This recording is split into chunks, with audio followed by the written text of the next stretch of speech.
El día de hoy vamos a hablar de los tipos de argumentos, ya una vez que tenemos la definición y que hemos entendido cuáles son los elementos de un argumento.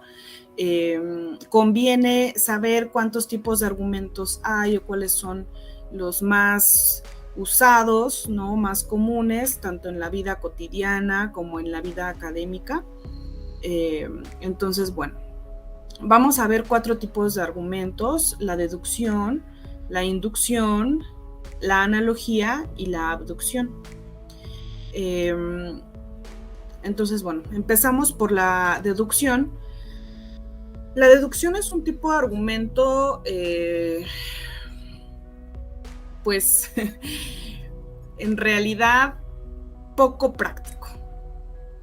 Y bueno, esta observación, bueno, deviene a partir de que el argumento deductivo no necesariamente debe recurrir a lo empírico, a la realidad o a la experiencia, ya que se puede justificar a través de las definiciones que se han obtenido con el paso del tiempo, ¿no? Ya sea en tanto conceptos como en sistemas. Me refiero a, por ejemplo, a un sistema matemático donde ya hay reglas y normas aceptadas. Por ejemplo, ¿no? Ya hemos aceptado qué es un triángulo, qué es una figura, qué es un número, ¿cierto? Entonces, la deducción, digamos que se vale justamente del lenguaje para poder alcanzar su validez. No es necesario que revise la experiencia para lograr su validez. Entonces, bueno, ahí la verdad es que sí no me parece un argumento pues de mucho provecho, al menos para la investigación, porque es algo que, o sea, nos dice algo que ya sabemos por definición. La estructura que se asocia con la deducción es el silogismo, el famoso silogismo que revisaron seguramente en preparatoria, que todos los hombres son mortales, Sócrates es hombre, por lo tanto Sócrates es mortal, ¿no?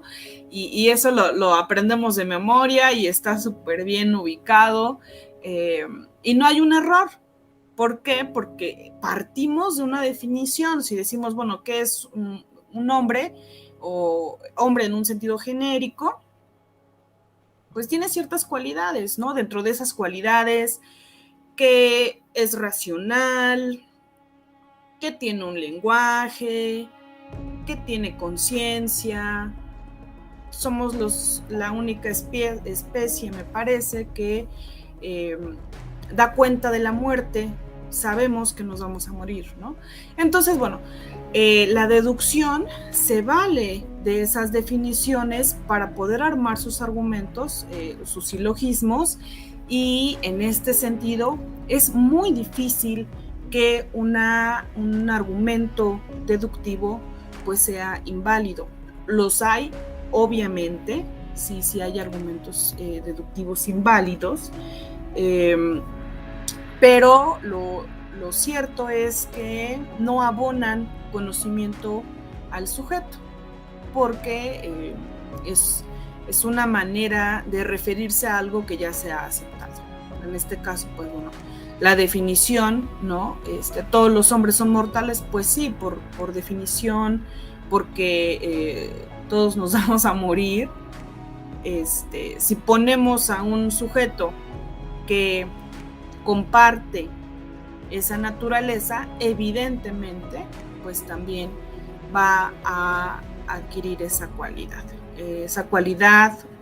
Bueno, o propiedad de la mortalidad, vamos a morirnos eventualmente. Entonces, o todos los hombres son racionales, Sócrates es racional, por lo tanto Sócrates es hombre, ¿sí? Terminamos nuestro silogismo, ¿no? Tenemos una premisa mayor que alude generalmente a un universal, el todos es un universal.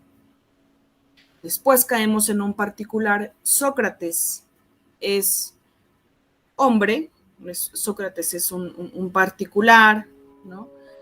Y finalmente concluimos, bueno, pues Sócrates adquiere esa cualidad que mencionábamos en la premisa mayor y nuestro argumento es válido. Entonces, podemos pasar revista a otros silogismos. Todos los triángulos tienen 3 lados. Pues sí, por definición, todos los triángulos tienen 3 lados. El isósceles es un triángulo. Por lo tanto, el isósceles tiene 3 lados. Terminamos nuestro silogismo y bueno, ahí está, muy bonito, muy guapo, pero pues bueno, no hay una retroalimentación, ¿no? Pues bueno, eso es en cuanto a la deducción. Deducción.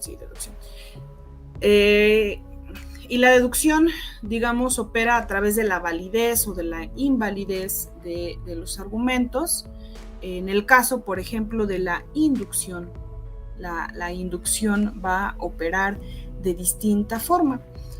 Una inducción parte de una comparación, ¿no? Aquí en la inducción lo primordial sí es la observación, lo primordial sí es la experiencia, sí es aquello que me va a permitir modificar quizá mi conclusión, tener información de algo y poder construir, ¿no? Entonces, bueno, ¿de qué va la inducción? La inducción, como les comento, parte de la observación de una propiedad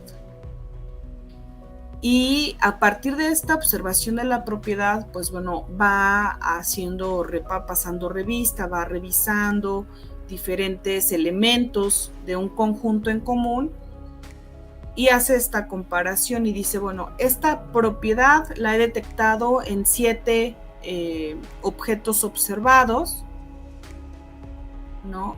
Entonces lo que voy a hacer es decir, quizá todos los objetos que no han sido observados tengan esta propiedad que he observado en estos 7 elementos. Ahí, digamos, el margen de error en la inducción es alto porque generalmente se trabaja sobre poblaciones muy extensas y es muy complicado observar todos los elementos. Por eso, la inducción lo que va a hacer es predecir.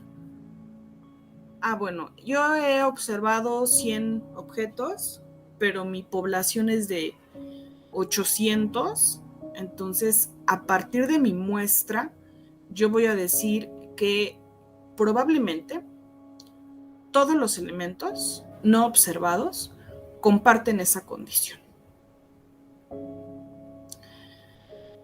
Aquí es muy importante que en la conclusión pongamos esta palabra clave de probablemente, porque si ponemos todos los elementos comparten esta propiedad y yo solamente revisé 100 y son 800, nuestro pues razonamiento puede caer en un error y fácilmente nos pueden decir, eso es una generalización precipitada, porque tú no estás revisando todos los elementos. O sea, a partir de poquitos casos, no puedes decir que todos, ¿no? Como de pronto, todos los hombres son infieles. Bueno, ¿a partir de cuántos casos estás comparando? 7 personas. Bueno, pues no son todos, son 7. Sí, entonces si yo digo todos los... No, a ver, es una generalización precipitada porque tu observación es mínima en comparación de la población. Por eso es que en la inducción es muy importante que se ponga probablemente todos los elementos tengan esta propiedad. Y el probablemente nos da mucho, nos da solvencia en nuestro argumento. Entonces, la inducción es un argumento que sirve muchísimo para la investigación, tanto científica como literaria, como de distintas disciplinas, filosófica y demás, porque también parte justamente de esta observación, ¿no? ¿Cómo nos aproximamos a los textos, ¿no? ¿Cuál es mi referente? ¿Qué material tengo? ¿Cómo lo comparo? ¿No? ¿Qué es lo que estoy tratando de mantener? En este sentido, pues bueno, se vuelve un argumento favorito de la ciencia también. Una de las grandes dificultades para contener esta pandemia es que la inducción que se ha hecho es sumamente complicada porque no todas las personas, primero, comparten los mismos síntomas, ¿no? De una persona que contagiada no tiene los mismos síntomas. Hay ciertas variables, desde luego. Quizá el síntoma determinante es la fiebre porque tu cuerpo se defiende, entonces necesita elevar la temperatura, pero no todas las personas que están enfermas tienen síntomas. Entonces, ¿cómo aplicamos una inducción en algo que no vemos, que no podemos observar? Es ahí cuando la deducción se quiebra, porque primero no hay un determinante, los síntomas son bastante aleatorios, y segundo, en algunas ocasiones no aparecen síntomas, no hay que observar. Entonces la ciencia, desde luego, pues ha sido todo un reto, todo el tema de la pandemia, porque justamente es muy complicado aplicar una inducción. Entonces, bueno, la inducción está presente en todos los niveles, ¿no? Desde el nivel científico o académico, en la vida cotidiana, ¿no? Este ejemplo de los hombres, por ejemplo, de las mujeres, ¿no? De todos estos prejuicios. Bueno, sí, pero ¿dónde puedes justificar? ¿A partir de cuántos casos puedes justificar lo que estás concluyendo, lo que tratas de mantener? Me parece que es muy importante siempre pensar desde dónde estamos argumentando, cómo estamos argumentando, qué estamos tratando de defender, porque si no tenemos ubicado todo esto, entonces, vaya, es complicado vertir una opinión en espacios públicos si no tenemos un aparato crítico. Y me parece que puede llegar a ámbitos muy delicados. Entonces, bueno, esa es la inducción, me parece sumamente interesante y práctica. Vamos a otro tipo de argumento que también es un tipo de inducción, pero este tipo de inducción, digamos, tiene una pequeña diferencia respecto a la, valga la redundancia, a la inducción. ¿A qué me refiero? Pues a la analogía, los argumentos analógicos. La analogía también parte de la observación, también parte de la comparación, también parte de la experiencia, desde luego, solo que en el caso, por ejemplo, de la analogía, no va a predecir sobre todos los elementos observados y no observados, sino va a predecir solamente en un caso. En el caso de la inducción decíamos, estos elementos que he observado, que son 7, tienen tales propiedades. Por lo tanto, la mayoría de los elementos que no han sido revisados también probablemente tienen estas propiedades, ¿no? Hay como esa pretensión de generalización. En la inducción hay una pretensión de generalizar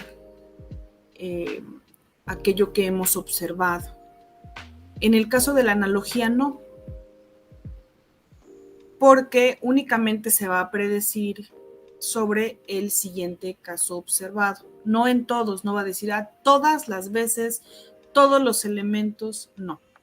Y bueno, voy a poner un ejemplo para que sea más fácil detectarlo. Es un ejemplo. La semana pasada, después de mis clases, me dio hambre y fui por una gordita a un puesto y la gordita sabía deliciosa. Ese día pensemos que fue lunes. El martes terminé mis sesiones, mis clases, me fui a ese mismo puesto de gorditas y el platillo sabía exquisito. El miércoles me volvió a dar hambre, fui a ese mismo local, pedí el mismo platillo y tenía el mismo sabor. El jueves, pensemos que hoy es jueves, que vaya, seguramente la gordita que pida va a estar deliciosa. Ajá. Esa es la analogía. ¿Cuál es la cualidad observada? Pues que el platillo sabe riquísimo, ¿no? Exquisito. Esa es la cualidad observada en tres eventos, 3 días seguidos. ¿Qué estoy prediciendo? Estoy diciendo, el jueves se va a repetir esta cualidad, ¿no? Del platillo delicioso y exquisito. No estoy diciendo todas las veces que vaya a ese puesto de gorditas, todas las gorditas que me coman van a estar deliciosas, no. Únicamente predigo a partir del próximo hecho observado. Esa es la distinción entre la inducción y la analogía. Mientras que la inducción sí te dice, sí, todos los hombres son iguales, ¿no? O te dice, sí, todas las personas, la mayoría de las personas, o probablemente todas las personas que tienen COVID presentan estos síntomas, ¿no? Entonces hay una pretensión de generalizar estas cualidades, mientras que en la analogía te dice, no, únicamente en la siguiente observación, en la siguiente experiencia, se van a presentar estas cualidades que yo ya vi, que yo ya observé. Entonces, bueno, son muy, muy parecidas, las dos parten de la semejanza, las dos parten de la observación, las dos parten de la experiencia, las dos están sujetas a modificaciones y cambios, porque si yo voy el jueves y la gordita no tiene un buen sabor, pues entonces mi predicción está mal, ¿no? No es correcta. Y entonces, para poder decir que un argumento es plausible, no plausible, bueno, es en el caso de la inducción diremos que es correcto o es incorrecto. ¿Sí? La inducción y la analogía se van a regir a través de las categorías de lo correcto y lo incorrecto. ¿Qué es lo que me va a ayudar a dar una conclusión correcta e incorrecta? Pues también la experiencia, ¿no? El famoso ejemplo de los cisnes. Si digo, la mayoría de los cisnes son, o todos los cisnes, peor aún, vamos a incurrir en esta generalización precipitada. Todos los cisnes son blancos y aparece el cisne negro, ya me quebró todo mi argumento, porque la experiencia también influye en que un argumento sea correcto o sea incorrecto. Si aparece el cisne negro, mi argumento es incorrecto, porque yo dije que todos. Si decimos somos más precavidos, ponemos probablemente todos los cisnes sean blancos, si aparece un cisne negro, pues bueno, yo dije probablemente, podría salvar mi argumento. Entonces, bueno, estos son los dos los dos tipos de inducción, ¿no? Para identificarlos ya vimos que consiste en la pretensión de generalización en el caso de la inducción, y en el caso de la analogía solo se va a predecir a partir de un caso, el siguiente caso observado. Y esto lo utilizamos en la vida cotidiana, ¿no? Siempre pensamos a través de la inducción, por obvias razones, porque se relaciona con la experiencia, con la observación, y a veces hacemos malas inducciones y también hacemos malas analogías. Lo importante es detectar cómo estamos pensando. Ok, bueno, vamos con el último que me parece muy interesante. Es el argumento abductivo, y la abducción, digamos, opera a través de lo que hemos llamado casos. Estos casos, digamos, van a ser únicos por lo siguiente. No hay una fórmula para decir o una estructura así rigurosa para decir, tengo que concluir esto porque todos los casos son distintos. Entonces, en el caso de la abducción, la inducción trabaja a través de hipótesis. Bueno, también las otras, pero bueno. La inducción, digamos, opera a través de indicios, a través de evidencias, pero ojo, porque no va a haber un carácter de obligatoriedad en cuanto a las premisas y la conclusión. Esa inferencia que yo haga, ¿no? Esa conclusión que yo obtenga en el caso de la abducción, va a depender muchísimo del sistema de creencias de la persona y de las evidencias que tenga para concluir, ¿no? Una u otra cosa. Desde luego que en el caso de la analogía y de la inducción también intervienen el sistema de creencias de la persona, la cultura, el contexto y demás.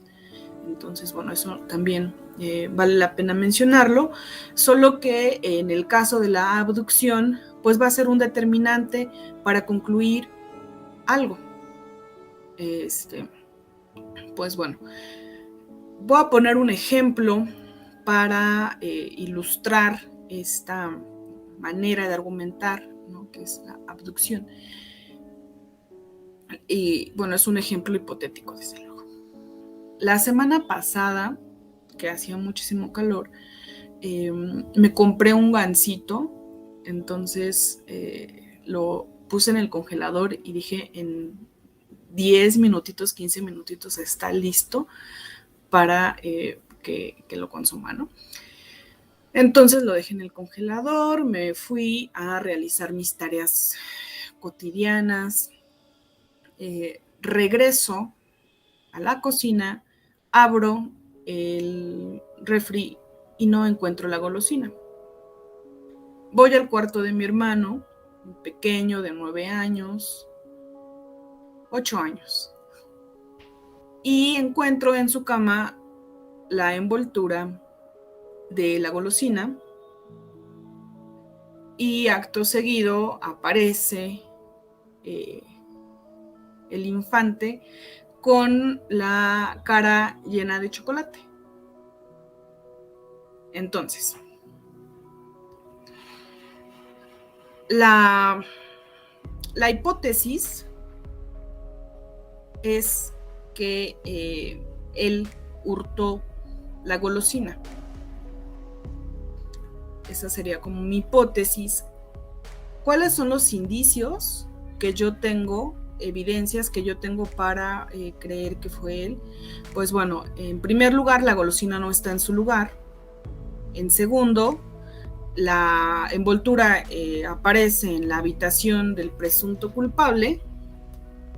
Y en tercero, la evidencia del chocolate en la cara del infante. Conclusión, él se comió el chocolate. ¿Sí? Entonces la abducción trabaja a partir de evidencias, de pistas, pero ojo, porque como yo no lo vi, él todavía puede presumirse como inocente, porque yo no tengo una evidencia fehaciente de que él fue. Pudieron haber pasado otras cosas, quizá mi mamá le regaló un chocolate y se lo comió y alguien más hurtó, o quizá mi propia mamá hurtó la golosina. Entonces, no, por eso decía hace rato, no hay una obligatoriedad de esta secuencia entre la verdad de las premisas y la verdad de la conclusión que sí observamos en la deducción, por ejemplo, porque aquí las evidencias y la conclusión se presentan débiles porque no hay justamente pues ese vínculo, ¿no? Por eso decía hace rato, depende de mi sistema de creencias, ¿no? Que a partir de la experiencia yo sé que a casi todos los niños les encantan las golosinas, ¿no? O sea, es raro el niño que diga no me gusta el chocolate. Sí los hay, desde luego, pero esta conclusión deviene pues también de mi sistema de creencias, deviene de lo que ya observé, de que de pronto los niños no piden permiso para tomar los objetos y que no lo hacen con dolo, ¿no? Simplemente a veces es muy sencillo para ellos. Entonces, por eso les decía hace rato que en el caso de la abducción, las pistas que se presentan en los diversos casos son únicas y no podemos decir que todas funcionan igual, porque cada caso es distinto.